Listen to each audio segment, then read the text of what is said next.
નમસ્કાર મિત્રો, વિશારદ ચેનલ પર આપ સૌનું હાર્દિક સ્વાગત છે. આજે આપણે જીપીએસસી પ્રીવિયસ યર ક્વેશ્ચન સિરીઝમાં એક અત્યંત મહત્વનો પ્રશ્ન ઉકેલીશું.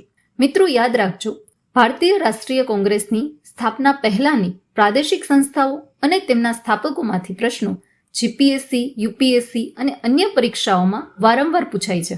ચાલો આ પ્રશ્નને એક કન્સેપ્ટ તરીકે સમજીએ. મિત્રો, સ્ક્રીન પર તમને 4 સંસ્થાઓ અને તેમના સ્થાપકોની જોડીઓ આપી છે.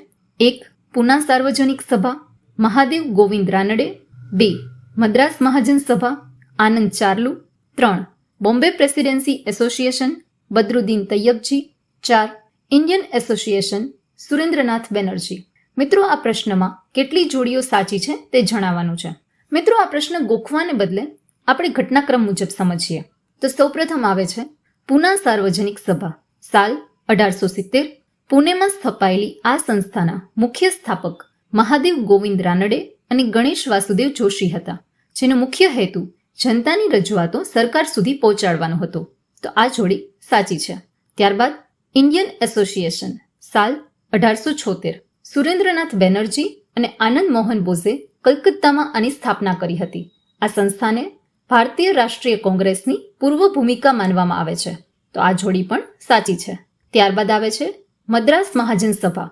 સાલ 1884. આ સંસ્થામાં જી સુબ્રમણ્ય અય્યર, એમ વીર રાઘવાચાર્ય અને પી આનંદ ચાર્લુ મુખ્ય હતા.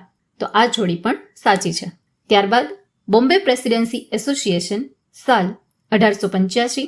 ફિરોઝ શાહ મહેતા, કે ટી તેલંગ અને બદરુદ્દીન તૈયબજી દ્વારા આ સંસ્થાની સ્થાપના થઈ હતી. બદરુદ્દીન તૈયબજી 1887માં ભારતીય રાષ્ટ્રીય કોંગ્રેસના 3જા અધ્યક્ષ બન્યા હતા અને તેઓ કોંગ્રેસના પ્રથમ મુસ્લિમ અધ્યક્ષ પણ હતા. તો મિત્રો, આ જોડી પણ સાચી છે. મિત્રો, આ સંસ્થાની સાલ ફરી એકવાર જોઈ લઈએ. 1870 પૂના સાર્વજનિક સભા, 1876 ઇન્ડિયન એસોસિએશન, 1884 મદ્રાસ મહાજન સભા અને 1885માં બોમ્બે પ્રેસિડેન્સી એસોસિએશન. તો મિત્રો, આપણે જોયું કે ચારેય જોડીઓ ઐતિહાસિક રીતે બિલકુલ સાચી છે. તેથી આપણો જવાબ છે ઓપ્શન ડી, બધી જ 4. તો મિત્રો, આ પ્રકારના કન્સેપ્ટને સમજવા માટે આજે જ વિશારદ ચેનલને સબસ્ક્રાઇબ કરો. કોમેન્ટમાં જણાવો કે આમાંથી કઈ સંસ્થા વિશે તમે નવું શીખ્યા. તો મિત્રો, વાંચતા રહો, આગળ વધતા રહો.